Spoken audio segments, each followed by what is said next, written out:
Hello and welcome दोस्तों, स्वागत है आप सभी का तिवारी एकेडमी में।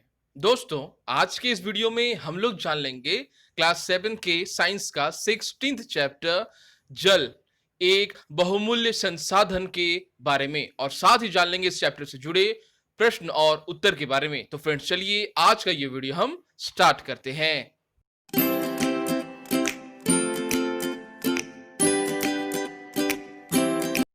तो फ्रेंड्स, जिस प्रकार आप देख पा रहे हैं, इस चैप्टर का हेडिंग है जल एक बहुमूल्य संसाधन।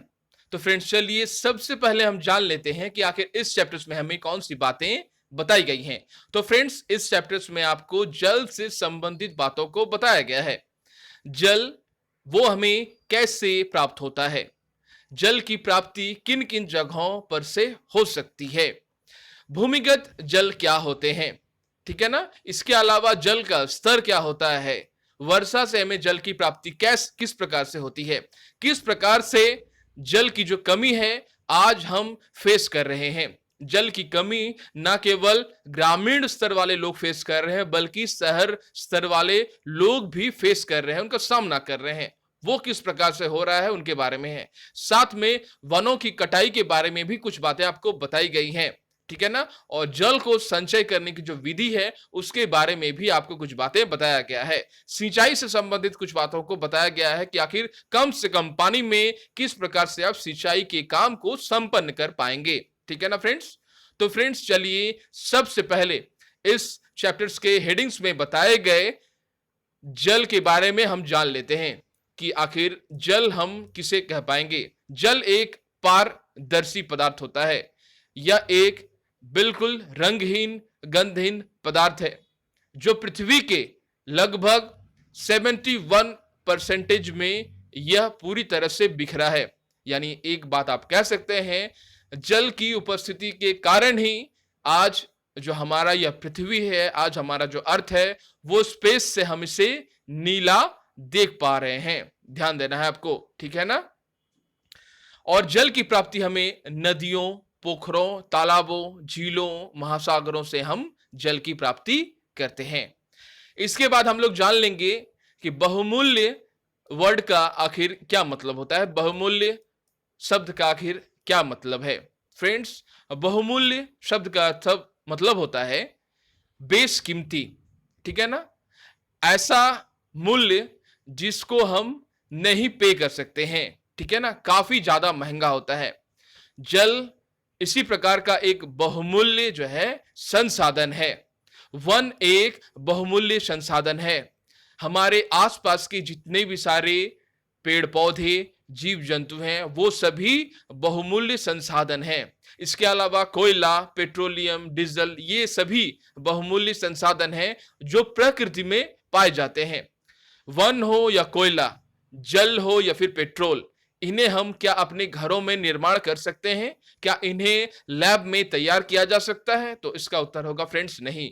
ये प्रकृति में पाए जाने वाले हैं होते हैं, इन्हें प्रकृति तैयार करती है, इन्हें नेचर तैयार करता है, और इनके बनने में हजारों से लाखों वर्ष लग जाते हैं, ठीक है ना।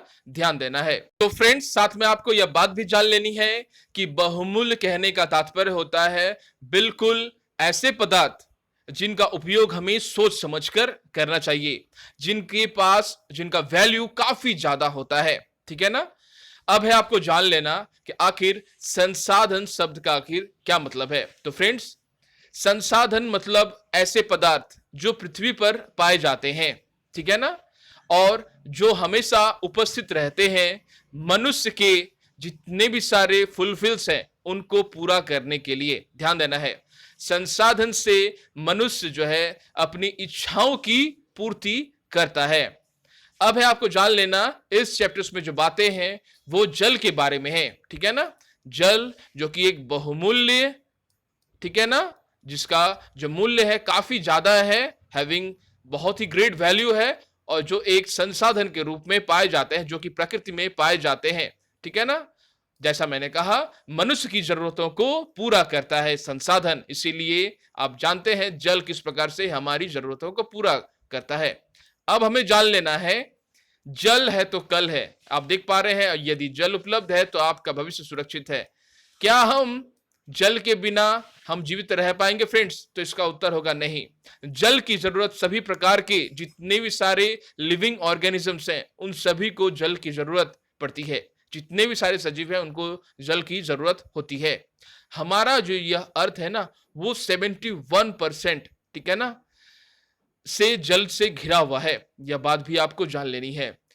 अब है आपको जान लेना कि आखिर जल है तो कल है, मतलब अगर आज जल की मात्रा, अगर हम इसका खर्च, ठीक है ना, अगर हम सोच समझ कर करेंगे तो हमारा जो कल है वो सुरक्षित होगा। हम कल भी पानी की हमें पानी प्राप्त होगा, हम पानी को पी पाएंगे, पानी की आपूर्ति होती रहेगी। ध्यान देना है, यानी पानी जो है हमें मिलता रहेगा अगर हम पानी को आज हम सोच समझकर अगर खपत उनका खर्च करते हैं, ठीक है ना, उनका अगर कंजम्पशन करते हैं।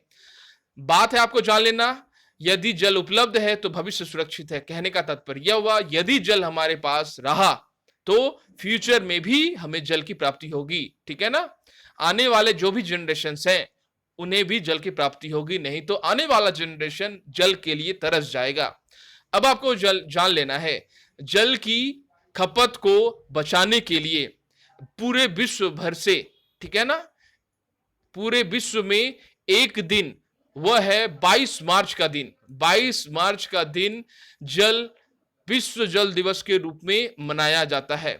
ऐसे प्रोग्राम, ठीक है ना, ऐसे प्रोग्राम का मुख्य उद्देश्य होता है जल की खपत जो है हमें सोच समझकर करनी चाहिए। हमें अपने आसपास में ऐसे अवेयरनेस, सचेतन मूलक जो कार्यक्रम है उनको कार्यान्वित करना चाहिए, ठीक है ना। ऐसा पूरे विश्व के द्वारा उस दिन 22 मार्च को मनाया जाता है, ठीक है ना। पूरे विश्व में ऐसी सूचनाएं दी जाती हैं, ऐसा इंफॉर्मेशन दिया जाता है, ऐसे लोगों को तैयार किया जाता है, ठीक है ना, जो यह हमें बताते हैं कि विश्व में जल जो है काफी महंगी है और काफी बहुमूल्य संसाधन है प्रकृति की, इसे हमें सोच समझकर खर्च करना चाहिए, ठीक है ना। आप सभी जानते हैं कि पेयजल, धुलाई हो, खाना पकाने, सभी जगह में जल का उपयोग होता है और इसके लिए जैसा मैंने कहा संयुक्त राष्ट्र संघ, ठीक है, संयुक्त राष्ट्र संघ के एक ऐसे संगठन के द्वारा यह विश्व जल दिवस मनाया जाता है, पूरे विश्व के द्वारा। ध्यान रहे ये बात। अब है आपको जान लेना कि यह संयुक्त राष्ट्र संघ के द्वारा जो जल है वो जल दिवस के रूप में मनाया जाता है हर प्रतिवर्ष, ठीक है ना। अब है जल दिवस क्या है। जल दिवस में जो आपको सलाह दी जाती है, जो आपको समझाया जाता है कि जल को बर्बाद ना करने की सलाह दी जाती है। हर व्यक्ति का यह रिस्पॉन्सिबल होता है, यह दायित्व होता है कि वो जल के महत्व को समझे, जल का संरक्षण करे। बहुत बार ऐसा देखा जाता है कि हम ब्रश करते हैं, ठीक है ना, और ज्यादातर कल को ओपन करके हम ब्रश करते रहते हैं, या फिर जल जो है इत्र तित्र बर्बाद हम करते रहते हैं, यहां वहां हम फेंकते हैं, पीने वाले जल हो या फिर सामान्य जल, ठीक है ना। आप देख पा रहे हैं जल को प्राप्त करने के लिए एक लंबी कतार किस प्रकार से लगी हुई है, ठीक है ना। यहां पर सभी लोग जल को प्राप्त करने के लिए दूर दूर से आते हैं, ठीक है ना, और ये ज्यादातर गांव में होता है। लेकिन साथ में यह बात भी आपको जान लेनी है, जल की समस्या जो है सिर्फ गांव के लोग नहीं फेस करते हैं बल्कि शहरों के लोग भी फेस करते हैं। ध्यान देना है आपको, ठीक है ना। अब है आपको जान लेना कि संयुक्त राष्ट्र संघ के एक संगठन के द्वारा, यूनाइटेड नेशन ऑर्गेनाइजेशंस के द्वारा, एक व्यक्ति के पीछे 50 लीटर पानी की व्यवस्था कर दी गई है, ठीक है ना। ध्यान देना है, यानी एक व्यक्ति जो है वो 50 लीटर से ज्यादा पानी खर्चा नहीं कर सकता है। आप देख पा रहे हैं यहाँ न्यूज़पेपर्स में भी बहुत सारे ऐसे अवेयरनेस प्रोग्राम को बताए गए हैं जहां पर पानी के बारे में आपको बताया गया है, ठीक है। आप देख पा रहे हैं पानी की कमी के कारण क्या होगा। पानी की कमी के कारण जो है फसल अनाज उपलब्ध नहीं होंगे, ठीक है ना, और फसल अनाज जब उपलब्ध नहीं होंगे, पीने का पानी उपलब्ध नहीं होगा, तो फिर क्या हम जीवित रह पाएंगे? इसका उत्तर होगा नहीं। फसलों के अभाव में भी हम क्या होंगे, हमारा अंत निश्चित होगा, और साथ में जल के अभाव में भी हमारा जो एग्जिस्टेंस है इस पृथ्वी पर, ठीक है ना, वो भी खत्म होने लगेगा धीरे धीरे। तो यह बात भी आपको याद रखनी है। अब आपको जान लेना है कि आखिर हमारे इस पृथ्वी पर कितना जल उपलब्ध है। आप सभी जानते हैं जल की उपस्थिति के कारण ही अंतरिक्ष से हमारा जो पृथ्वी है वो नीला दिखाई देता है, जैसा मैंने आपको कुछ देर पहले ही बताया, ठीक है ना। अब है इस पूरे पृथ्वी पर 71% आप देख पा रहे हैं जल की मात्रा जो है वो उपलब्ध है, लेकिन सिर्फ पीने वाली पानी की मात्रा सिर्फ 1% के लगभग आसपास है। ध्यान देना है, पीने की पानी, ठीक है ना। पीने का पानी खारा नहीं होता है, उसमें नमकीन नहीं होती है, याद रखना है। लेकिन जबकि 71% जो पानी की जो मात्रा होती है, इसमें क्या होता है, इसमें नमक वाली जो मात्रा है वो ज्यादा होती है। यानी ये जो 71% जो वाटर है वो क्या होते हैं, ये सागरों और समुद्रों में पाए जाने वाले पानी का परिमाण है, जो खारा होता है, जो नमकीन होता है, जिसे हम पी नहीं पाते हैं। हम पी पाते हैं सिर्फ उसी पानी को जो भूमि के अंदर से हम जिनकी प्राप्ति करते हैं। यह बात भी आपको याद रखनी है फ्रेंड्स, ठीक है ना। आगे बढ़ेंगे फ्रेंड्स, साथ में जान लेंगे कि अलवण जल आखिर क्या होता है। जैसा मैंने आपको कुछ देर पहले ही बताया, अलवण जल वह जल है जिसे हम ताजा जल कहते हैं, ठीक है ना। ताजा जल जो कि मनुष्य के लिए काफी उपयोग है, ठीक है ना। अब है आपको अलवण जल जिसमें लवण की जो मात्रा है वह नहीं पाई जाती है, ठीक है ना, ध्यान देना है। अब आपको जान लेना है कि आखिर वो कौन से पानी है जिसकी मात्रा जो है धीरे धीरे कम होती जा रही है। वह है पीने की पानी की मात्रा। आप देख पा रहे हैं, इसे आपको समझाया भी गया है कि धीरे धीरे किस प्रकार से पानी की मात्रा, ये एक जनरेशन है, ये एक टाइम, जैसे मान लिया जाए ये आपके ग्रैंडफादर के टाइम से अगर पानी ऐसा खर्च कर रहे हैं, उसके बाद का जो पानी है, ठीक है ना, कुछ ऐसा हो जाता है। धीरे धीरे पानी का जो परिमाण है वो आप देख पाएंगे कि इस तरह धीरे धीरे खर्च होता रह रहा है, और एक दिन ऐसा आएगा पानी के लिए हम तरस जाएंगे, क्योंकि यह एक अमूल्य संसाधन है। इसे भी बात को आपको याद रखनी है, ठीक है ना। और इसीलिए समुद्र और महासागरों का जो पानी है, जो जिसमें खारे पानी वाले जो जल होते हैं, ठीक है ना, उसे हम उपयोग नहीं करते हैं, ध्यान देना है, ठीक है ना। इसीलिए हम जो पानी यूज कर रहे हैं उसे हम भौम जल कह रहे हैं, जो खारायुक्त नहीं होता है।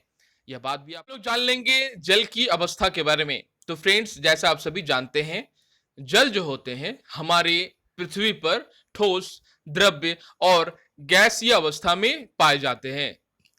ठोस कहने का तात्पर्य जो है वो बर्फ के रूप में है। द्रव्य यानी जितने भी जल की जो धाराएं हैं, जल के जो स्रोत हैं, वो है द्रव्य। और गैस यानी हमारे वायुमंडल में जो उपस्थित जो जल वाष्प है उसके रूप में, ठीक है ना। यानी तीनों ही अवस्था में ध्यान देना है आपको। आप देख पा रहे हैं ठोस अवस्था में भी जैसे बर्फ के रूप में पाया जाता है, और साथ में द्रव्य अवस्था में भी पाया जाता है, और गैसीय अवस्था में भी पाया जाता है जल, ठीक है ना। जल का जो केमिकल रासायनिक जो फॉर्मूला होता है वह होता है H2O। स्नो के फॉर्म में हो या वर्षा के रूप में हो, किसी भी रूप में हो, जल वाष्प के रूप में हो या फिर वाटर वेपर के रूप में हो, सभी अवस्थाएं में ये जल ही है, ये बात याद रखना है। और जल का जो परिमाण है वो धीरे धीरे हर जगह पर कम होता है। जैसे नदियों में कभी कम होता है, तालाबों में, सागरों में, महासागरों में, यह बात तो सही है। लेकिन साथ में यह बात भी आपको जान लेनी है, पूरे पृथ्वी पर, पूरे विश्व में जो जल की जो संपूर्ण मात्रा है वह कभी भी कम और ज्यादा नहीं होती है, वह नियत होती है, वो निश्चित होती है। यह बात भी आपको कई बार एग्जाम्स में पूछे जाते हैं। ध्यान देना है, जितने भी सारे जल हैं, भूमिगत जल हो, भूमि के ऊपर का जल हो, नदियों का जल हो, तालाबों का जल हो, झरनों का जल हो, उनकी कमी होती है, लेकिन पूरे विश्व में जो जल की मात्रा है वह कभी भी कम नहीं होती है, ठीक है ना। साथ में आपको फ्रेंड्स यह बात भी जान लेना है कि ये ठोस रूप में जो जल है वो किन रूपों में हमें मिलते हैं। जैसे हिम के रूप में पृथ्वी के ध्रुवों पर, जैसा मैंने आपको कुछ देर पहले ही बताया फ्रेंड्स, जो हिम के रूप में जो पाए जाने वाले जितने भी सारे जगह हैं जो बर्फ से ढके हुए हैं, उन पर ठोस के रूप में जो जल है वो उपस्थित है। वो अगर जब उन्हें उष्मा मिलेगी तो वो गलना फिर से शुरू कर देंगे। अब द्रव के रूप में जितने भी जल सागर के जितने भी सारे स्रोत हैं, ठीक है ना, इसके अलावा भूतल के नीचे पाए जाने वाले जो जल हैं वो भी द्रव्य जल के ही स्रोत हैं, ठीक है ना।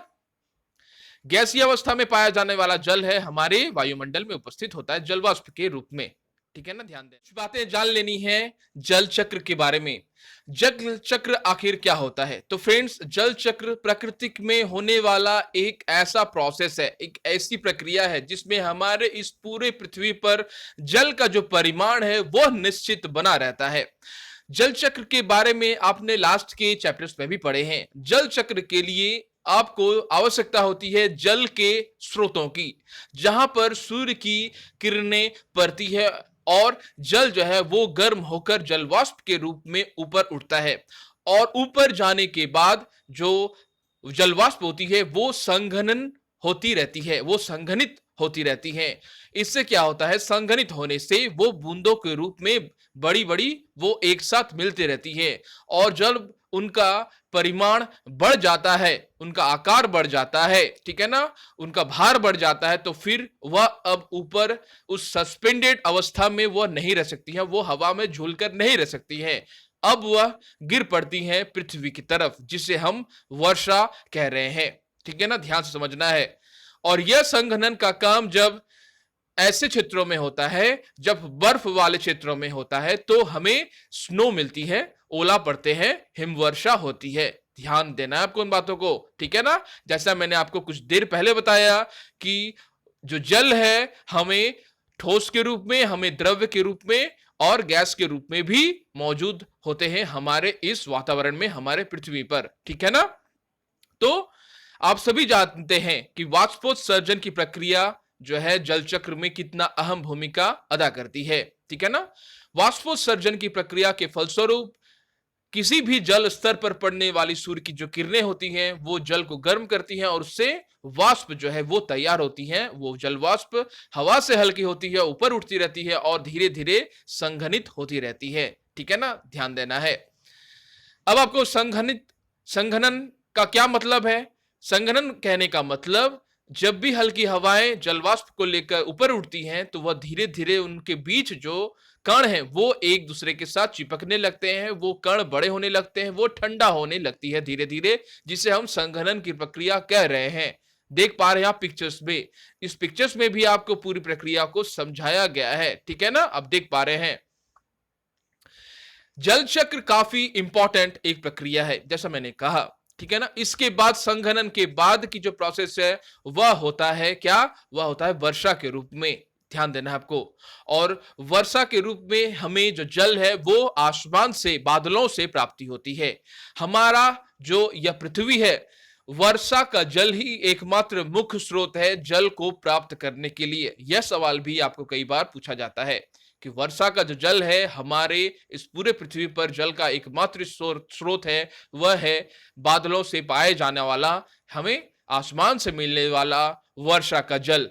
वर्षा का जल ही अब जब भूमि पर पड़ता है तो वह अब रिसने लगता है भूमि के द्वारा, पेड़ों के द्वारा वो उनका रिसान होने लगता है। उन्हें पेड़ पौधे, भूमि उन्हें एब्जॉर्ब करने लगते हैं, ठीक है ना।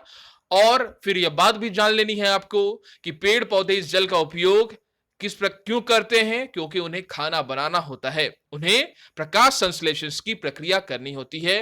वो भी क्या करते हैं? वो भी ट्रांसपिरेशन करते रहते हैं, ध्यान देना है, ठीक है ना। साथ में वो भी जल को वाष्प के रूप में अपने पत्तियों पर उपस्थित जो स्टोमेटा होते हैं उनसे वो बाहर निकालते रहते हैं, ठीक है ना। ध्यान देना है आपको इन बातों को। और काफी ज्यादा मात्रा में जल की जो है जलवाष्प के रूप में पेड़ पौधे उन्हें बाहर निकालते हैं। जो गैसीय अवस्था में पाए जाने वाले जो जल है उनको यह बता रहा है, ठीक है ना। समझना आपको बातों को। साथ में आपको यह बात भी जान लेनी है कि जिन क्षेत्रों में वन की कटाई होती रहती है वहां पर जो जल है वो भूमि के नीचे नहीं जा पाती है, क्योंकि आपने अभी जाना कि किस प्रकार से वर्षा का जल वो प्राप्त करने के लिए पेड़ पौधे उन्हें रिसते हैं, उन्हें अवशोषित करते हैं, अपनी जड़ों तक पहुंचाने की कोशिश करते हैं, ठीक है ना। ध्यान से आपको समझना है इन बातों को। अब है जब वर्षा का जल जब नीचे जमीन पर गिरने लगता है तो अब धीरे धीरे वह पानी क्या होता है, वह मिट्टी के द्वारा अवशोषित होता रहता है। इसे आपको समझना है, जिसे अंतःस्पंदन की प्रक्रिया हम कह रहे हैं, ठीक है ना। परकोलेशंस रेट हम कह रहे हैं। परकोलेशंस की दर मिट्टी के अनुसार ज्यादा और कम होती रहती है। यह बात भी आपको जान लेनी है। जैसे बलुई मिट्टी में क्या होता है, अंतःस्रवण का जो दर है वो क्या होता है, वो ज्यादा होता है। रिसने का जो दर है वो ज्यादा होता है, ठीक है ना। ये बात भी आपको जाननी है। आगे बढ़ेंगे हम लोग फ्रेंड्स, और जल चक्र के माध्यम से हमारा जो यह पूरा पृथ्वी है उसमें जल की जो मात्रा है वो बराबर रहती है। अब आपको यह बताया जा रहा है कि आखिर जल को प्राप्त करने के लिए, ये देखिए गांव से किस प्रकार से महिलाएं, पुरुष, बच्चे जल को प्राप्त करने के लिए वो बहुत दूर से, बहुत ज्यादा किलोमीटर चल के, पैदल चल के फिर वो जल को प्राप्त करते हैं। इसीलिए यह आपको बताया जा रहा है कि जल की बर्बादी नहीं होनी चाहिए, नहीं तो आने वाले फ्यूचर के टाइम में हम जल के लिए तरस जाएंगे। आपको यह बात भी जान लेनी चाहिए, और जल को खरीदने के लिए हमें उस समय पैसे खर्च करने पड़ेंगे। यह बात भी आपको जान लेनी है, ठीक है ना फ्रेंड्स। अब हमें जान लेना है कि आखिर भौम जल क्या होता है, जो भूमिगत जल क्या होता है, साथ में अंतःस्पंदन क्या होता है, और क्या होता है जल भर। तो फ्रेंड्स, सबसे पहले हम लोग जान लेंगे कि आखिर भौम जल होता क्या है। तो जैसा मैंने आपको कुछ देर पहले ही बताया, पृथ्वी हमारे इस अर्थ के मिट्टी के नीचे, ठीक है ना, मिट्टी के नीचे पाया जाने वाला जो जल होता है उसे हम भौम जल कहते हैं। ध्यान देना है, भौम जल जो है वो पाए जाते हैं किस प्रकार से, वो जिस प्रकार से मैंने आपको कुछ देर पहले ही बताया, वर्षा की जो जल होती है वो हमें प्राप्त होती है। वर्षा का जल जो है वो नदियों नालों के माध्यम से वो नदी तक, झीलों तक होते हुए, ठीक है ना, और सागरों महासागरों में जाकर मिलता है। साथ में यह बात भी याद रखनी है, वर्षा का जल ही पेड़ पौधे अवशोषित करते हैं अपना खाना को बनाने के लिए, यानी प्रकाश संश्लेषण की प्रक्रिया को संपन्न करने के लिए। उसी प्रकार से यह वर्षा का ही जल वह मुख्य जल है जिसे मिट्टी अवशोषित करती है, और धीरे धीरे यह जो एक लेवल है जल का, ठीक है ना, जिसे हम लोग वाटर टेबल कहते हैं, वो उस लेवल तक पहुंचता है, ठीक है ना। ध्यान देना है, जिसे हम लोग कह रहे हैं भौम जल, ठीक है ना।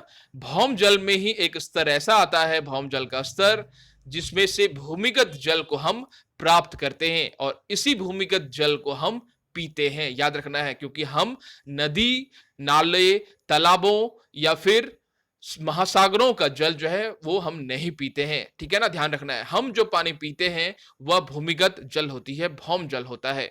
आप बहुत समय ऐसे जानते होंगे कि बहुत ऐसे घर हैं जो तटीय इलाकों में उपस्थित होते हैं, यानी हमारे इस भारत में तटीय क्षेत्र में पाए जाने वाला जो शहर होता है उसमें जल की मात्रा काफी होती है। वहीं दूसरी तरफ देखा जाए, राजस्थान, गुजरात वाले जो जगह होते हैं वहां पर जल की जो मात्रा होती है वह कम होती है, क्योंकि वह इलाका जल के स्रोत से काफी दूर है, वहां पर भूमिगत जल की मात्रा भी कम होती है।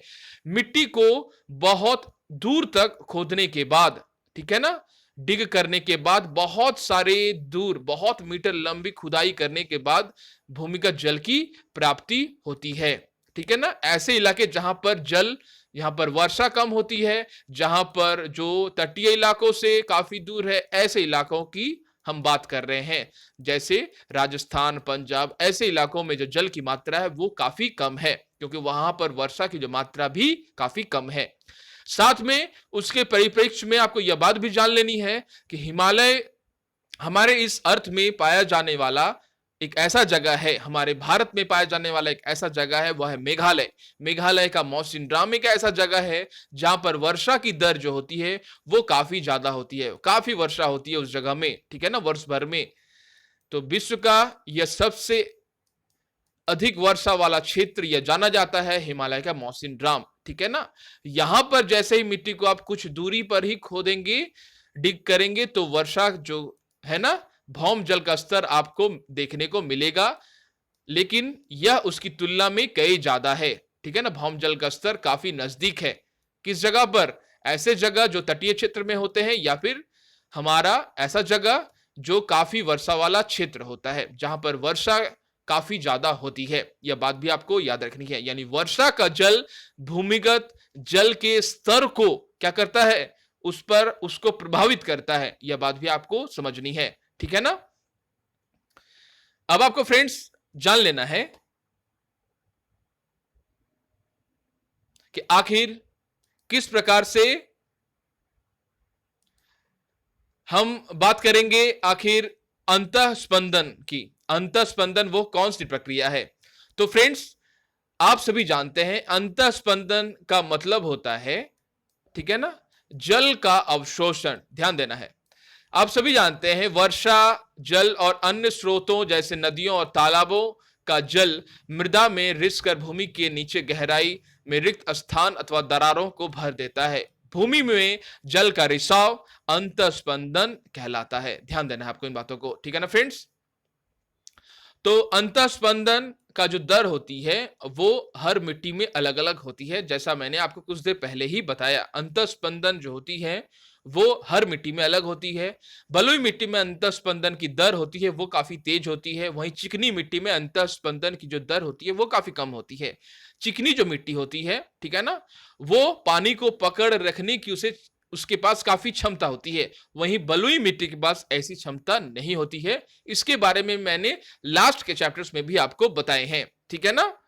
अब आपको जान लेना है कि जल भर क्या है। तो फ्रेंड्स, जल भर भूमिगत जो जल है ना, वह जब अंतःस्पंदन के माध्यम से जब नीचे रिसती रहती है, भूमि के अंदर जाती रहती है, तो वह विभिन्न प्रकार के परतों के बीच से होती हुई, शैलों के बीच से होती हुई, वह शैलों के बीच एक जल का जमाव करती है, जिसे हम लोग जल भर कहते हैं। ध्यान देना है, ठीक है ना। यानी भूमिगत जल के नीचे, ध्यान देना है, भूमिगत जल के नीचे बहुत ऐसे जगह हैं जहां पर छोटे छोटे गड्ढे होते हैं। यानी इसके अलावा जो पत्थर होते हैं उनके बीच जगह होती है जिसमें जो जल होती है वो भरी हुई होती है, जिसे हम जल भर कह रहे हैं। इस प्रकार के संचित जल को हम जल भर कह रहे हैं। ध्यान देना है आपको, ठीक है ना।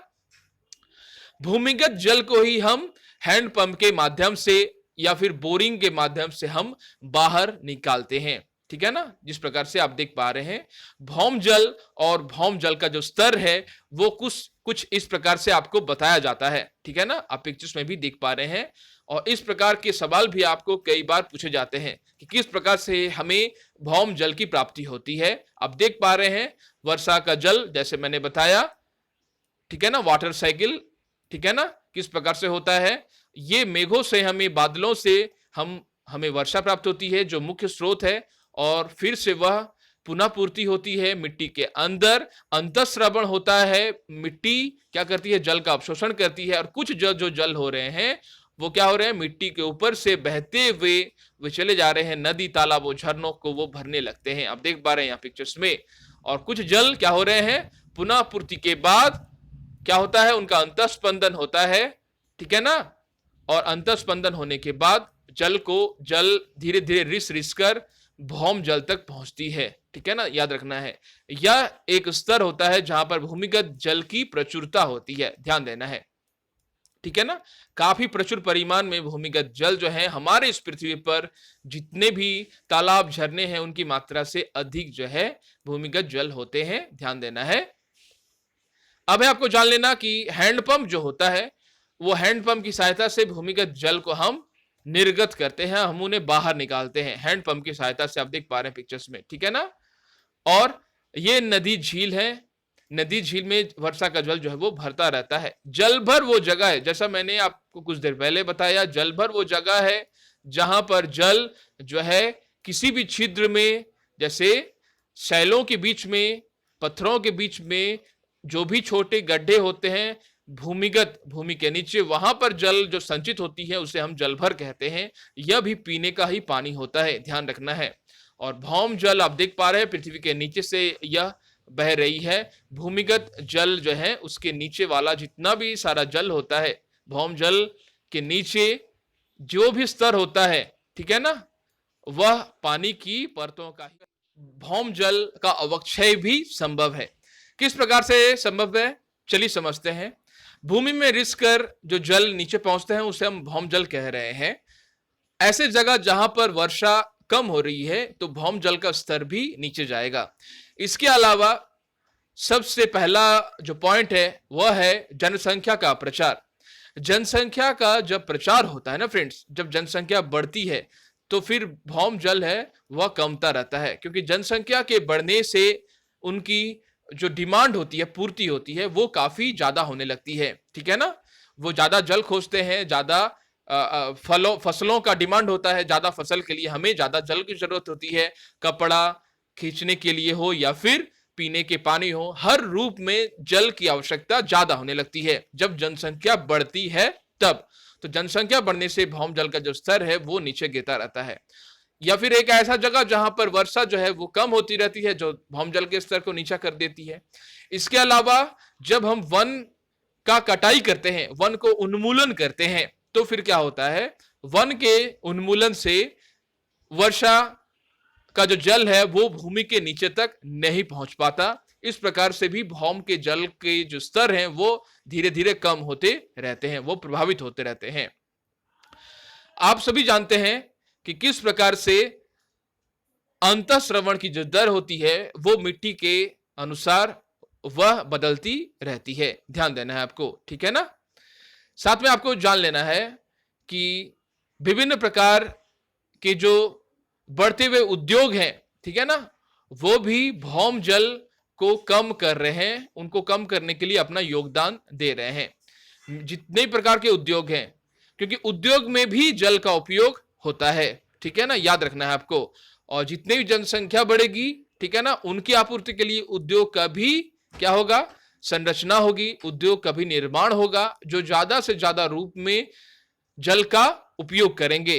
ध्यान आपको यह बात भी रखनी है, ठीक है ना। और ये उद्योग जो होते हैं वो अपने अपशिष्ट पदार्थों को भी जल में विसर्जित करते हैं, यह बात भी आपको जान लेनी है होती है, ठीक है ना। उद्योग, बहुत सारे ऐसे उद्योग हैं जो अपने जितने भी सारे प्रोडक्ट बन रहे हैं उनके बाद जो अपशिष्ट पदार्थ तैयार हो रही है उनको जल में विसर्जित कर देते हैं बिना ट्रीटमेंट के, याद रखना है, ठीक है ना। यह बात भी आपको याद रखनी है। और इससे क्या होता है, हमारा जो इकोसिस्टम्स है, ठीक है ना, वो खतरे में पड़ जाता है। ध्यान रखना है आपको इन बातों को। जनसंख्या वृद्धि, वर्षा का कम होना, बढ़ते हुए उद्योग, ये सभी भौम स्तर के अवक्षय के लिए रेस्पॉन्सिबल होते हैं। साथ में आपको यह बात भी जान लेनी है कि जितने भी प्रकार से वनों की जो कटाई होती है वह भी रिस्पॉन्सिबल होती है। ध्यान रखना है, वह प्रक्रिया है, वह माध्यम है, वह प्रणाली है जिसमें जो जल है वो पाइपों के माध्यम से विभिन्न जगहों पर पहुंचा दिए जाते हैं। ये शहरों में भी काफी ज्यादा परिमाण में होता है, लेकिन साथ में साथ ये गांव में भी ये हो रहे हैं। साथ में यह बात भी आपको याद रखनी है, जब भी कोई गांव में अगर मान लिया जाए कोई एक गांव है, कोई एक पड़ोस है, ठीक है ना, जहां पर 50 या 100 घर हैं, वहां पर 10, 15 या 20 प्रकार या 20 जो ट्यूबवेल का निर्माण करना ये सही नहीं है, क्योंकि ज्यादा जब भी आप पानी की व्यवस्था करेंगे तो खर्च भी उतना ही ज्यादा होगा, ठीक है ना। तो जल प्रबंधन में हम लोग पढ़ेंगे कि जल का आखिर हम लोग संग्रह किस तरह से करते हैं, लेकिन सबसे पहले हम लोग जान लेंगे जल के कुप्रबंधन के बारे में। जल का कुप्रबंधन कहने का मतलब वह जल की बर्बादी, और जल की बर्बादी किस प्रकार से होती है चलिए जानते हैं। कुप्रबंधन अथवा बर्बादी व्यक्तिगत स्तरों पर भी हो सकती है।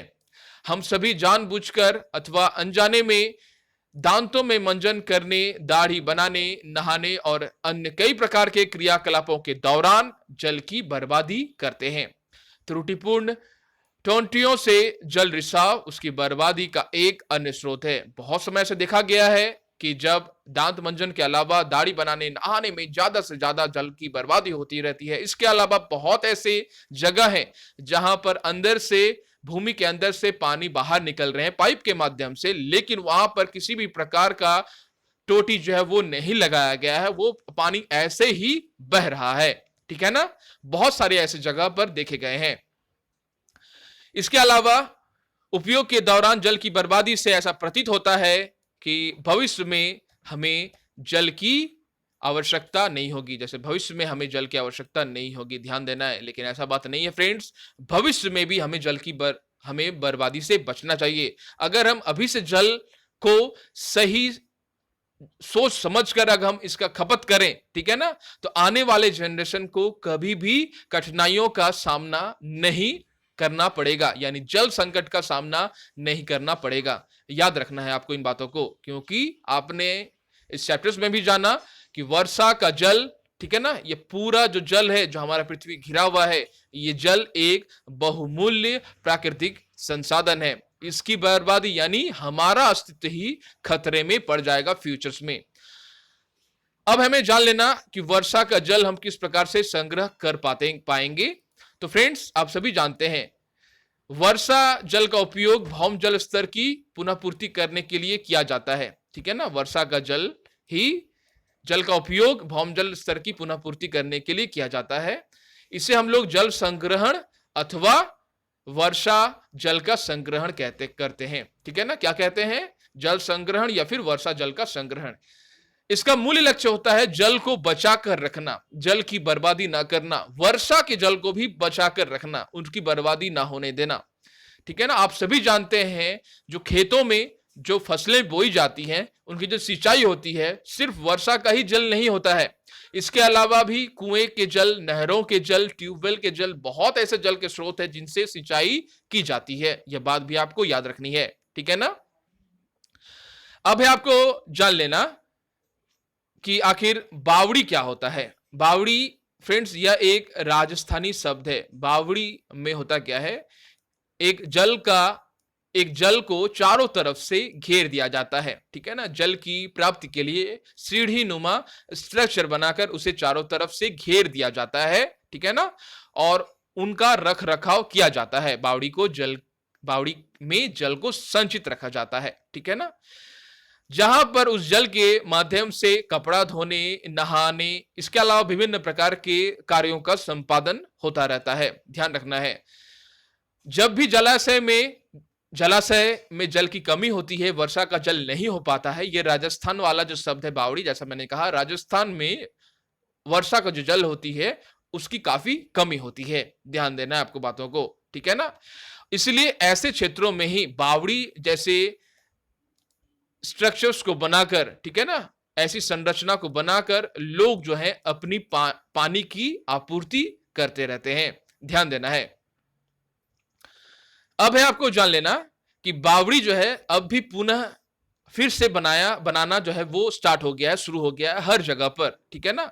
जहां पर वर्षा का जो जल है वो कम है या फिर ज्यादा है, इससे हमें कोई मतलब नहीं है। लेकिन बावड़ी का जो बनाने का जो तरीका है, अब धीरे धीरे पूरे भारत में यह फैल रहा है। इसका प्रचार प्रसार काफी मात्रा में हो रहा है। यह बात भी आपको जान लेनी है। अब आपको जान लेना है कि आखिर ऐसा जगह जहां पर पानी काफी कम मात्रा में मौजूद है, क्या उस जगह में हम सिंचाई कर पाएंगे? तो फ्रेंड्स, उस जगह में भी हम सिंचाई कर पाएंगे, ठीक है ना। वहां पर हमें सिंचाई करने के लिए हमें ड्रिप सिंचाई करनी है, ठीक है ना, हमें ड्रिप सिंचाई करनी है।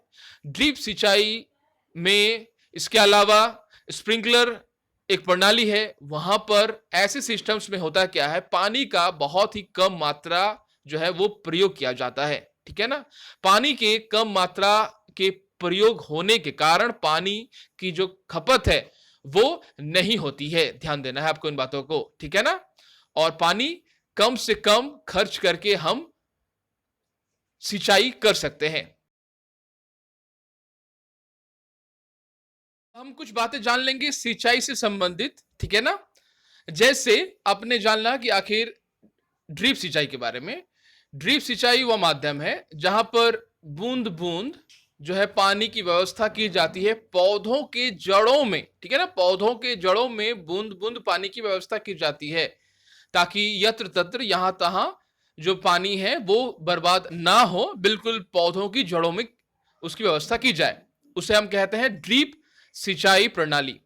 एक और प्रणाली आता है जहां पर पानी की परिमाण जो है वो कम है उस इलाके में, उस क्षेत्र में, तो उसे हम कहते हैं स्प्रिंकलर सिस्टम, ठीक है ना, छिड़काव प्रणाली। तो छिड़काव प्रणाली में क्या होता है, पानी का छिड़काव किया जाता है, याद रखना है, ठीक है ना। पानी को बिल्कुल वर्षा की बूंदों के जैसा स्प्रिंकलर एक डिवाइस है, एक उपकरण जिससे छिड़काव किया जाता है, और पाइप जो है पूरे मैदान में वो बिखरे होते हैं जहां पर फसलों का उत्पादन होता है। ध्यान देना है आपको, ठीक है ना। तो इस प्रकार से जहां पर कम पानी की मात्रा मौजूद है वहां पर छिड़काव तंत्र और ड्रिप सिंचाई के माध्यम से खेती होती है, याद रखना है आपको, ठीक है ना। जो सीधा पौधों की जड़ों पर जहां पर जल जो है वो पहुंचती है। अब है आपको जान लेना कि आखिर ये आप देख पा रहे हैं खेत में बूंद यानी ड्रिप सिंचाई व्यवस्था किस प्रकार जो हो रही है वो आपको बताया गया है पिक्चर्स में, काफी सुंदर तरीके से आपको बताया गया है, आप देख पा रहे हैं। यहां पर पाइपों के माध्यम से बिल्कुल उनको जड़ों के पास ही दी जा रही है पानी, ठीक है ना, जहां पर पानी जो है वो बर्बाद नहीं हो रहा है। यह बात भी आपको याद रखनी है, यहां पर पानी बर्बाद नहीं करना है, बल्कि पानी को कम खर्च करते हुए फसलों का उत्पादन करना है। अब हम लोग जान लेंगे कि आपकी भूमिका क्या होती है पानी के रखरखाव के लिए, पानी को बचाने के लिए, ठीक है ना। आप सभी जानते हैं पानी को बचाना, पानी का संरक्षण सिर्फ सरकारी जगहों का नहीं है, सरकारी पदाधिकारियों का नहीं है, बल्कि हमारे इस पूरे समाज का है, हमारे पूरे देश भर के नागरिकों का है, ठीक है ना। यह बात भी आपको याद रखनी है। जहां पर आप कुछ आदत को बदलकर, अच्छे आदत को अपनाकर पानी की खपत होने की मात्रा को आप संचय कर सकते हैं, बचा सकते हैं, ठीक है ना। जैसे मंजन और ब्रश करते समय नल को लगातार खुला नहीं छोड़ना है, फर्श की धुलाई करने के बजाय उसे पोंछा लगाना चाहिए, ठीक है ना। इसके अलावा जो बातें हैं कि बहुत ऐसा समय है जहां पर पौधों पर डायरेक्ट पानी नहीं दिया जाना चाहिए, बल्कि किसी प्रकार की ऐसी व्यवस्था होनी चाहिए जहां पर पौधों पर पानी जो है वो छिड़काव तंत्र से दिया जाना चाहिए, ठीक है ना। ये बात भी आपको याद रखनी है, ठीक है। और साथ में आपको एक बात याद रखनी है और फ्रेंड्स, कि जब भी पानी की ऐसी समस्या उठे तो हमें पानी का जो संचय है वो करना चाहिए, ठीक है ना। जब भी ऐसे पानी की समस्या दिखाई देती है तो हमें ज्यादा से ज्यादा पानी का संचय करना चाहिए, और ये संचित पानी आपको आने वाले फ्यूचर में काफी ज्यादा परिमाण में हेल्प करेगी। ये बात भी आपको याद रखनी है, ठीक है ना। इसीलिए पानी का जो संरक्षण है इसके बारे में भी आज काफी ज्यादा मात्रा में जोर दिया जा रहा है, ठीक है ना।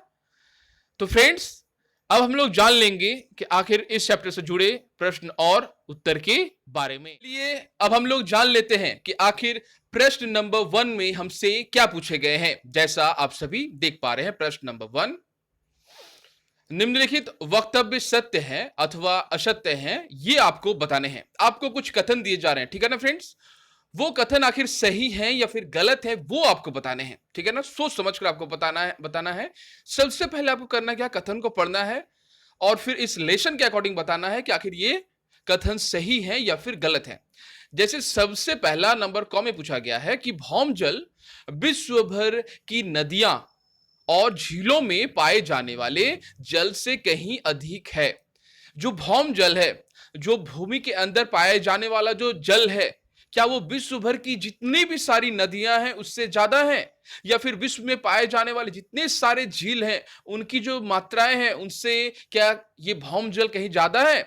तो ये आपसे पूछा जा रहा है, ठीक है ना। ये वक्तव्य सही है या गलत आपको बताना है। तो फ्रेंड्स याद रखें, भौम जल जो होती हैं वो काफी ज्यादा परिमाण में ही पाई जाती है, ठीक है ना, याद रखना है।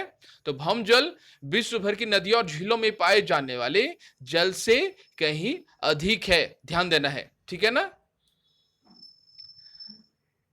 ये हो गया आपका सत्य, ठीक है ना, यानी क्योंकि भौम जल की मात्रा होती है काफी ज्यादा होती है। लेकिन यहां पर अगर पीने की मात्रा की अगर बात होती, ठीक है ना, ड्रिंकेबल वाटर की अगर मात्रा की बात होती, तो ड्रिंकेबल जो पानी है यानी पीने योग्य जो पानी है उनकी मात्रा काफी कम होती है, ठीक है ना, ध्यान देना है आपको।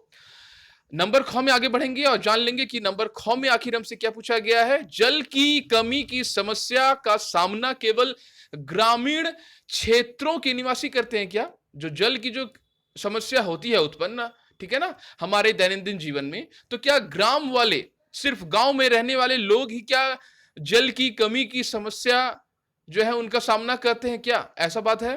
तो फ्रेंड्स, ये बात आप जान के रखें कि जल की कमी की समस्या का जो फेस है, ठीक है ना, समस्या का जो सामना है, वो सिर्फ गांव वाले लोग नहीं करते हैं, अपितु शहर वाले लोग भी करते हैं, ठीक है ना, ध्यान देना है। क्योंकि जल की कमी का समस्या ना केवल गांव तक सीमित है, बल्कि शहरों तक भी यह होता है। इसलिए यह जो बात है, यह बिल्कुल गलत है कि सिर्फ गांव के ही लोग जल की कमी की समस्या का सामना करते हैं। ध्यान देना है, यह बात गलत है।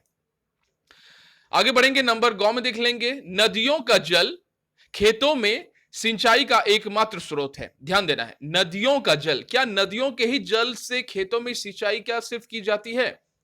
क्या यह आपको क्या लग रहा है, क्या सिर्फ नदियों का जल ही खेतों में सिंचाई कर सकते हैं नदियों के जल द्वारा? तो फ्रेंड्स, ये बात आप जान लें कि सिर्फ नदियों के जल से ही खेतों में सिंचाई नहीं होती है, बल्कि सिंचाई करने के काफी सारे तरीके हैं, जहां सिर्फ नदियों का जल ही प्रयोग में नहीं लाया जाता है, अपितु वर्षा का जल, तालाबों का जल, पोखरों का जल, इसके अलावा नलकूपों का जल, कुएं का जल, विभिन्न प्रकार के जल के जो स्रोत हैं उनसे सिंचाई की जाती है।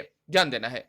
नंबर, यानी ये जो आपका सेंटेंस हो गया, ये हो गया गलत, ध्यान देना है, ठीक है ना, ये भी आपका गलत हो गया। नदियों का जल खेतों में सिंचाई का एकमात्र स्रोत है, यह बात कहना गलत है। आगे बढ़ेंगे, नंबर घ में देख लेंगे, जल वर्षा जल का चरम स्रोत है। ये जो वर्षा होती है, क्या वो जल का चरम स्रोत है? तो फ्रेंड्स, मैंने आपको वीडियोस में भी बताया, वर्षा का जो जल होता है वह हमारे अर्थ के लिए एकमात्र स्रोत है, ठीक है ना, उससे वही सिर्फ ऐसा स्रोत है वर्षा का जल, जिससे विभिन्न प्रकार के जल के जो स्रोत है वो भरते रहते हैं, फुलफिल होते रहते हैं, और हमें पीने का पानी हो या फिर अन्य प्रकार के जो जल के स्रोत है, उनसे हमें जो पानी है हमें प्राप्त होती है। ध्यान देना है, इसलिए वर्षा का जल है जो मेन रीजन है जल के स्रोत का। आगे बढ़ेंगे और देख लेंगे कि प्रश्न नंबर आखिर 2 में आखिर हमसे क्या पूछा गया है। प्रश्न नंबर 2 आप देख पा रहे हैं, समझाइए कि भौम जल की पुनः पूर्ति किस प्रकार होती है, ठीक है ना, ये आपको समझाना है कि भौम जल की पुनर्पूर्ति आखिर किस प्रकार की होती है। तो फ्रेंड्स, चलिए जान लेंगे कि आखिर इस सवाल का उत्तर हमें किस तरह से देना है। हमें समझाना है कि आखिर किस तरह भौम जल की पुनः पूर्ति होती है। तो फ्रेंड्स, जैसा आप सभी देख पा रहे हैं, उत्तर में स्पष्ट रूप से बताया गया है कि वर्षा का जो जल है ना फ्रेंड्स, वो विभिन्न स्थानों पर भूमि में रिस कर, ध्यान देना है, भूमि में रिस कर भौम जल की पुनः पूर्ति करता है। याद करना है आपको फ्रेंड्स कि जो वर्षा का जल है ना फ्रेंड्स, वो विभिन्न स्थानों पर भूमि में रिस कर भौम जल की पुनः पूर्ति करता है। इसके अलावा क्या होता है, इसके अतिरिक्त अन्य जो स्रोत हैं, जैसे नदी है, तालाब है, तालाब के माध्यम से भी जल रिस कर, ठीक है ना, खाली जगहों और जमीन के नीचे गहरी दरारों को भर देता है। सिर्फ वर्षा का जल ही नहीं होता है, अन्य भी और सारे कई स्रोत हैं, जैसे नदी वाला जो स्रोत है, तालाब वाला जो स्रोत है, उनसे भी जल रिस रिस कर धीरे धीरे भौम जल की पुनर्पूर्ति करती रहती है। ध्यान देना है आपको, ठीक है ना। आगे बढ़ेंगे और देख लेंगे कि आखिर और हमें क्या लिखना है। इस प्रश्न के उत्तर में लिखना है आपको, जमीन में पानी के रिसने की प्रक्रिया को अंतःस्पंदन कहते हैं, ठीक है ना, अंतःस्पंदन, ध्यान देना है, जमीन में पानी के रिसने की प्रतिक्रिया, ठीक है ना, उसे हम अंतःस्पंदन कहते हैं। अंतःस्पंदन की प्रक्रिया कैसे होती है? तो अंतःस्पंदन की प्रक्रिया से भूजल की पुनः पूर्ति हो जाती है। ध्यान देना है, अंतःस्पंदन की प्रक्रिया से ही भूमि के अंदर जो पाए जाने वाले जो जल होते हैं उनकी ही पुनर्पूर्ति होती है। और सबसे आपको मेन बात जान लेना है कि वर्षा का जल ही हमारा जल का मुख्य स्रोत है, वर्षा का जल, ठीक है ना। जैसा मैंने आपको इस प्रश्न के उत्तर में सबसे पहले ही आपको बताया था कि आखिर वर्षा का जो जल है, ये देख पा रहे हैं, वर्षा का जल विभिन्न स्थानों पर भूमि में रिस कर भौम जल की पुनर्पूर्ति करता है, ठीक है ना। ये सबसे मेन बात है, जहां पर आप वर्षा के जल को प्रायोरिटी दे रहे हैं, उनकी प्रधानता को आप बता रहे हैं। आगे बढ़ेंगे, देख लेंगे प्रश्न नंबर 3 में हमसे क्या पूछा गया। प्रश्न नंबर 3 आप देख पा रहे हैं, किसी गली में 50 घर हैं जिनके लिए 10 नलकूप ट्यूबवेल लगाए गए हैं। भौम जल स्तर पर इसका दीर्घावधि प्रभाव क्या होगा? दीर्घावधि मतलब दीर्घ, ठीक है ना, आने वाला लॉन्ग टाइम जो रिजल्ट है वो क्या होगा, वो आपको बताना है। मान लीजिए एक कोई गली है, कोई पास पड़ोस के ऐसे जगह है जहां पर 50 घर हैं और उनके लिए 10 जो है नलकूप का व्यवस्था कर दी गई है। तो क्या 50 घर के लिए 10 नलकूप ट्यूबवेल का होना सही बात आपको लग रहा है? 50 घर के लिए 10, ठीक है ना? तो यह एक कुछ अटपटा सा लग रहा है, क्योंकि 50 घर के लिए 10 नलकूप, यानी समझ रहे हैं आप, यानी बहुतों के लिए जो पानी की व्यवस्था है, यहां पर पानी जो खर्चे होंगे ज्यादा होंगे, ध्यान देना है, ठीक है ना? तो फ्रेंड्स, इस प्रश्न का उत्तर हमें किस तरह से देना है, चलिए समझते हैं। आपको लिखना है पहले 50 घर के लिए 10 नलकूप ट्यूबवेल बहुत अधिक है, ठीक है ना? कुछ अधिक स्रोत होने के कारण लोग भूजल को अनावश्यक बर्बाद कर सकते हैं। लंबे समय में यहां भूजल की कमी भी हो सकती है। जैसा मैंने आपको बताया कि 50 घर के लिए 10 नलकूप ठीक नहीं है, ठीक है ना? यहां पर जल की बर्बादी ज्यादा मात्रा में होगी। आगे बढ़ेंगे फ्रेंड्स, देख लेंगे प्रश्न नंबर 4 में हमसे क्या पूछा गया है। प्रश्न नंबर 4 आप देख पा रहे हैं। मान लीजिए आपको किसी बगीचे का रखरखाव करने की जिम्मेदारी दी जाती है, ठीक है ना? आप जल का सदुपयोग करने के लिए क्या कदम उठाएंगे? क्योंकि आप सभी जानते हैं बगीचे में जल की डिमांड ज्यादा होती है। बगीचे में सभी पेड़ पौधों को पानी देना आवश्यक हो जाता है। तो आप क्या करेंगे? फ्रेंड्स, चलिए देख ले रहे हैं कि आखिर इस सवाल का उत्तर हमें किस तरह से देना है, ठीक है ना? तो फ्रेंड्स, सबसे पहले आपको लिखना है कि आखिर ड्रिप सिंचाई, ठीक है ना, ड्रिप सिंचाई और स्प्रिंकलर प्रणाली, ये दो प्रणाली है। ड्रिप सिंचाई और स्प्रिंकलर प्रणाली का उपयोग बगीचे में पानी के उपयोग को कम करने के लिए किया जा सकता है। आप सभी जानते हैं, क्योंकि बगीचे में ज्यादा पेड़ पौधे होते हैं, ठीक है ना, होने के कारण उनकी जो जल की जो मांग है वो काफी ज्यादा होती है। तो उनकी जल की मांगों को भी पूरा करना है और प्लस जो है हमें जल भी बचाना है। तो ऐसे दो काम हो जाएंगे। किस प्रकार से पॉसिबल होगा, संभव होगा? इसके लिए आपको अपनाना पड़ेगा ड्रिप सिंचाई का जो प्रणाली है उसको आपको अपनाना पड़ेगा और स्प्रिंकलर प्रणाली को आपको अपनाना पड़ेगा। आपने जैसे कुछ देर पहले वीडियो में जाना, ठीक है ना, उसका अगर हम उपयोग करें इन दोनों प्रणालियों का, तो बगीचे में पानी के उपयोग को हम कम कर सकते हैं। वाष्पीकरण द्वारा पानी के नुकसान को कम करने के लिए पौधों की जड़ों के पास पानी देना चाहिए।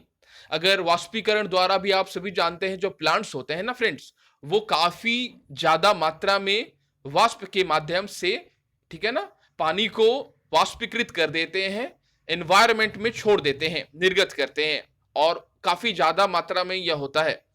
इसीलिए आपको यह कहा जा रहा है कि वाष्पीकरण द्वारा पानी के नुकसान को कम करने के लिए पौधों की जड़ों के पास ही आपको पानी देना चाहिए, ठीक है ना?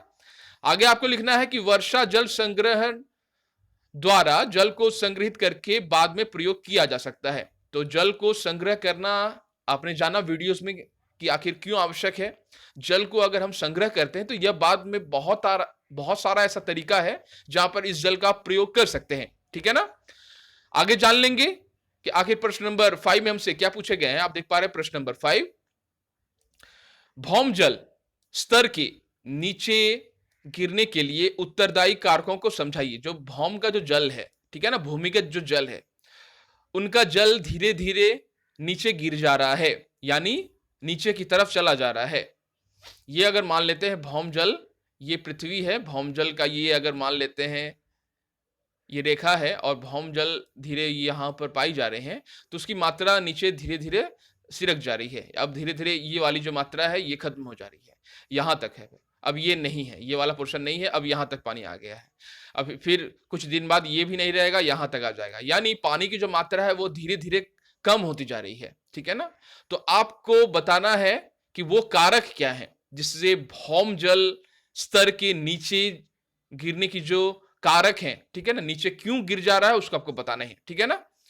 तो फ्रेंड्स, सबसे पहले आपको लिखना है निम्नलिखित कारक पानी की कमी के लिए उत्तरदायी हैं, ठीक है ना? निम्नलिखित कारक, तो कारक क्या है चलिए देख ले रहे हैं। पहला है बढ़ती आबादी। बढ़ती आबादी जो विभिन्न मानवीय गतिविधियों के लिए पानी की मांग को बढ़ाता है। जितने जितने जनसंख्या बढ़ती जाएगी, पानी की जो खर्च है, ठीक है ना, वो भी बढ़ता जाएगा। ध्यान देना है, जितने भी सारे आबादी बढ़ते जाएंगे, पॉपुलेशन बढ़ते जाएंगे, तो उनके लिए खाना की जरूरत होगी, ठीक है ना, कपड़े की जरूरत होगी, पानी की जरूरत होगी, उसके अलावा फसलों की जरूरत होगी, जितने फसल चाहिए, ठीक है ना, उनसे ज्यादा फसल की जरूरत होगी, क्योंकि अब फसलों की जरूरत के का मांग जो है वो कैसे पूरा होगा? सिंचाई के माध्यम से। सिंचाई में इसका मतलब पानी भी अब ज्यादा लगेगा, तो इसीलिए बढ़ती हुई आबादी जो विभिन्न मानवीय गतिविधियों की के लिए पानी की मांग को बढ़ाता है, यह जो है यह कथन आपको लिखना है। तो फ्रेंड्स, अब हम लोग देख लेंगे कि आखिर पॉइंट नंबर 2 में हमें क्या लिखना है। पॉइंट नंबर 2 आपको लिखना है कि आखिर वनों की कटाई ने वन आवरण के एक बड़े हिस्से को हटा दिया है। क्या हटा दिया है? वनों की कटाई ने वन आवरण के एक बड़े हिस्से को हटा दिया है, क्योंकि आप सभी जानते हैं वनों की कटाई कितनी जोरों से चल रही है। वन को लोग काट कर, पेड़ पौधे को हटाकर अपना मकान बना रहे हैं, खेतों के लिए जमीन को उपलब्ध करा रहे हैं। तो फ्रेंड्स, क्या आपको लग रहा है यह बात सही है? इसीलिए धीरे धीरे पानी की जो मात्रा है, भौमजल की मात्रा है, उनका जो स्तर है धीरे धीरे नीचे गिरता जा रहा है। इसने भूजल को अंतःस्पंदन करने की प्राकृतिक प्रक्रिया को विचलित कर दिया है। ध्यान देना है, जब भी आप वन की कटाई करते हैं ना फ्रेंड्स, तो वन की कटाई के कारण होता क्या है? जो भी पेड़ पौधे रिश्ते हैं जल को, वह भूमि के अंदर तक चला जाता है। यह प्रक्रिया अगर आप खत्म कर देंगे तो वह स्तर भी धीरे धीरे भौमजल का वो नीचे जाने लगेगा। ध्यान देना है। आगे बढ़ेंगे, देख लेंगे कि आखिर एक और पॉइंट हमें लिखना है, वो लिखना है पानी की मांग बढ़ी है और भूजल की पुनः पूर्ति कम हुई है। मांग और आपूर्ति के बीच बेमेल मुख्य रूप से पानी की कमी के लिए जिम्मेदार है। ध्यान देना है, जब पानी का डिमांड बढ़ जाता है, पानी की जरूरत बढ़ जाती है, तो उसी के दूसरे पक्ष में देखा जाता है कि भूजल की पुनः पूर्ति कम हो रही है। यहां भूमिगत जल की पुनः पूर्ति कम हो जा रही है, लेकिन दूसरी तरफ पानी का मांग बढ़ जा रहा है, ठीक है ना। इसलिए यह बेमेल जो है मुख्य रूप से पानी की कमी के लिए जिम्मेदार है।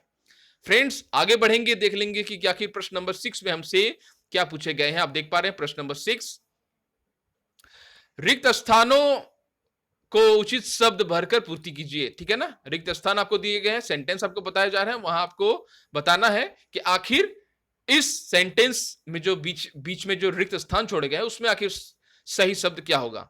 तो चलिए देख ले रहे हैं, पहला सेंटेंस आपको क्या पूछा गया है। भौम जल प्राप्त करने के लिए डैश तथा डैश का उपयोग होता है। अगर हमें भौम जल को प्राप्त करना है तो हम किस चीज का उपयोग करते हैं? भौम जल को प्राप्त करने के लिए हम नलकूपों का इस्तेमाल कर सकते हैं, हम कुएं का इस्तेमाल कर सकते हैं, ठीक है ना। ऐसे विभिन्न प्रकार के जो डिवाइसेस हैं, उपकरण हैं, जिनके द्वारा हम प्राप्त कर सकते हैं, भूमिगत जल को हम बाहर निकाल सकते हैं।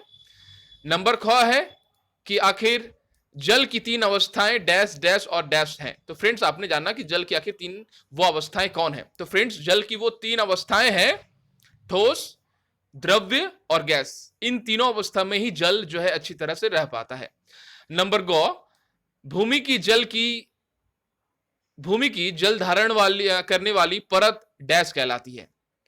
तो ध्यान देना है, जो भूमि है, ठीक है ना, उसकी जो जल धारण करने वाली जो परत है, जो लेयर है, ठीक है ना, मान लेते हैं ये अगर भूमि है और ये जो वह लेयर है, ये मान लेते हैं भूमि है, और ये अगर लेयर है तो वह उस लेयर को हम क्या कहते हैं? तो फ्रेंड्स, उस लेयर का नाम है जल स्तर। ध्यान देना है, जल का स्तर।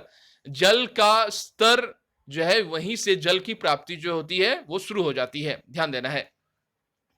आगे बढ़ेंगे, देख लेंगे कि आखिर प्रश्न नंबर अगले में हमसे क्या पूछा गया है। भूमि में जल के, ठीक है ना, भूमि में जल के अस्रवण के प्रक्रम को हम क्या कहते हैं?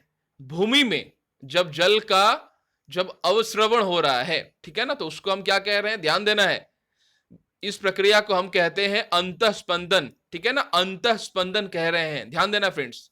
और अंतःस्पंदन की दर जो होती है वो मिट्टी के अकॉर्डिंग वो अलग अलग होती है। मैंने आपको लास्ट के चैप्टर्स में भी बताया था फ्रेंड्स, ठीक है ना। अंतःस्पंदन परकोलेशन जो रेट होता है वो कैसे बढ़ता है, कमी होता है, मैंने आपको लास्ट के वीडियोस में भी बताई थी, ठीक है ना। फ्रेंड्स आगे बढ़ेंगे और देख लेंगे प्रश्न नंबर 7 में हमसे क्या पूछे गए हैं। अब देख पा रहे हैं प्रश्न नंबर 7, निम्नलिखित में से कौन सा कारक जल की कमी के लिए उत्तरदायी नहीं है? ध्यान देना है, नहीं है, जल की कमी के लिए रिस्पॉन्सिबल नहीं है। कौन? औद्योगिकरण में वृद्धि, नंबर क, क्या यह नहीं है? ख, बढ़ती जनसंख्या, ग, अत्यधिक वर्षा, और घ, जल संसाधन का कुप्रबंध। तो फ्रेंड्स आप सभी जान लें, औद्योगिकरण में भी जल की कमी होती है। अगर जब औद्योगिकरण में जब वृद्धि होती है तो जल की कमी होती है, ठीक है ना। और बढ़ती जनसंख्या में भी जल की कमी दिखाई देती है, और जल संसाधनों का कुप्रबंध भी जल कमी के लिए जिम्मेदार है। लेकिन सिर्फ एकमात्र को छोड़कर अत्यधिक वर्षा कभी भी जल की कमी को होने नहीं देती है। यह बात आपको याद रखना है, इसलिए अत्यधिक वर्षा जो होगा यह आपका सही उत्तर होगा, ठीक है ना। जल की कमी के लिए उत्तरदायी जो नहीं है। आगे बढ़ेंगे, प्रश्न आप देख पा रहे हैं, सही विकल्प का चयन कीजिए। आपको कुछ विकल्प दिए जा रहे हैं, बताना है विकल्प सही है गलत है, सोच समझ के बताना है, ठीक है ना। विश्व की सभी झीलें और नदियों में जल की कुल मात्रा स्थिर रहती है, क्या बात सही है? ठीक है ना। नंबर ख, भूमिगत जल की कुल मात्रा नियत रहती है। विश्व के समुद्र महासागरों में जल की कुल मात्रा नियत है। और नंबर लास्ट, विश्व में जल की कुल मात्रा नियत है। तो फ्रेंड्स ये बात आप याद रखें कि जल की जो कुल मात्रा है वह हमेशा पृथ्वी पर जितनी भी जल की मात्रा है वह हमेशा नियत रहती है। झीलों में, झीलों की पानी, झीलों में जो होती है वो भी, उनमें पानी कम ज्यादा होती रहती है, ठीक है ना। नदियों में भी जल की कुल मात्रा कम और ज्यादा होती रहती है, ठीक है ना। भूमिगत, अब बात करते हैं भूमिगत जल की कुल मात्रा। तो भूमिगत जल की कुल मात्रा भी कम और ज्यादा होती है, ठीक है ना। और विश्व के समुद्र महासागरों में भी जल के जो मात्रा है वो कम होती रहती है। अब विश्व के समुद्र और महासागरों में जल की मात्रा कैसे कम होती रहती है? याद रखना है आपको, हमारे इस पृथ्वी पर दो पोल हैं, यानी दो ध्रुव हैं, जहां जिसे हम उत्तरी ध्रुव और दक्षिणी ध्रुव कह रहे हैं। तो उत्तरी ध्रुव और दक्षिणी ध्रुव में क्या होते हैं, इन पर जो आर्कटिक और अंटार्कटिक वाला जो प्लेस है ना, वहां पर बर्फ जो है वो काफी ज्यादा मात्रा में मौजूद होता है। और वही बर्फ जब ज्यादा मात्रा में होता है तो जल का जो स्तर है भूमिगत के ऊपर, जो समुद्रों में, विश्व के समुद्र और जल की जो धारा है, महासागर की जो जल की धाराएं हैं, ठीक है ना, कुछ कम और ज्यादा होती है। जब उसी बर्फ, ये जब बर्फ पिघलता रहता है तो फिर ये थोड़ा बढ़ता है, ध्यान देना है, ठीक है ना। लेकिन साथ में आपको यह बात भी याद रखनी है कि पूरे भर विश्व में नदी, तालाब, झील सबको अगर देख लिया जाए तो सबकी जल की मात्रा वो एक ही है जितना वो पहले से थी, ठीक है ना, ध्यान देना है। अब हम लोग आगे बढ़ेंगे और देख लेंगे कि आखिर इस सवाल का सही जवाब क्या होगा। इस सवाल का सही जवाब होगा, विश्व में जल की कुल मात्रा नियत होती है। ध्यान देना है, चाहे कुछ भी हो जाए, विश्व में जल की जो कुल मात्रा है वो हमेशा नियत, स्थिर, बराबर होती है, ध्यान देना है। आगे बढ़ेंगे, देख लेंगे प्रश्न नंबर 9 में हमसे क्या पूछा गया है। प्रश्न नंबर 9 आप देख पा रहे हैं, भौम जल और भौम स्तर को देखते हुए एक चित्र बनाइए। भौम जल को बताना है और भौम जल वाले स्तर को बताना है, उन्हें चिन्हित भी करना है, ड्राइंग करनी है आपको, ठीक है ना फ्रेंड्स। तो आपको कैसे बनाना है, तो सबसे पहले आपको एक पिक्चर्स लेनी है, देख पा रहे हैं आप। आपको लिखना है ऊपर में भौम जल और भौम जल स्तर, ये आपको ऐसे लिखना है, ठीक है ना, ऊपर में लिख देना है। देन आपको एक मेघ का वर्णन करना है, मेघ का एक ड्राइंग बनानी है। आप देख पा रहे हैं मेघ को इस तरह से आप बना सकते हैं पेंसिल के माध्यम से, और पेड़ को भी बना सकते हैं इस तरह से, ठीक है ना। ये ड्राइंग का काफी अच्छा प्रोजेक्ट भी आपको मिलता है कई बार एग्जाम्स में भी। और फिर आपको इस तरह से बनाना होता है, ठीक है ना, ड्राइंग के माध्यम से। और फिर आपको नाम बताने होते हैं। ये आप देख पा रहे हैं मेघों से किस प्रकार से वृष्टि हो रही है, ठीक है ना। वर्षा का जल किस प्रकार, भौम जल का, यह है भौम जल, वर्षा का जल, ठीक है ना, वर्षा का जल आप देख पा रहे हैं किस प्रकार भौम जल की पूर्ति कर रहा है, कैसे, रिस कर, देख पा रहे हैं आप, अंतस्पंदन के माध्यम से पुनः पूर्ति कर रहा है। कौन सा जल की पुनः पूर्ति कर रहा है, भौम जल की, ठीक है ना। और हैंड पंप से हम क्या बाहर निकाल रहे हैं फ्रेंड्स, तो हैंड पंप से हम जल को बाहर निकाल पा रहे हैं, ठीक है ना। यह जल हम विभिन्न उपयोगों के लिए हम लगा भी पा रहे हैं, उपयोग हो रहा है विभिन्न प्रकार के। अब है आपको जान लेना नदी और झील। नदी और झील, जो वर्षा की जो जल है वो नदी और झील तक जाती है, और ये नदी और झील भी भौम जल के लिए रिस्पॉन्सिबल होती है, ठीक है ना। अब देख पा रहे हैं ये जल भी धीरे धीरे रिसता जाता है। अब है आपको बात जान लेना कि भौम जल जो है, आप देख पा रहे हैं, और ये जलभर, जलभर क्या होती है, ये जो भौम जल है ना, भौम जल के बीच में जितने भी सारे कंकड़ पत्थर चट्टान, उनके बीच में जो पाई जाने वाली जो जल की मात्रा होती है उसे हम भौम जल कह रहे हैं फ्रेंड्स, ठीक है ना, याद रखना है आपको, इसे हम भौम जल कह रहे हैं।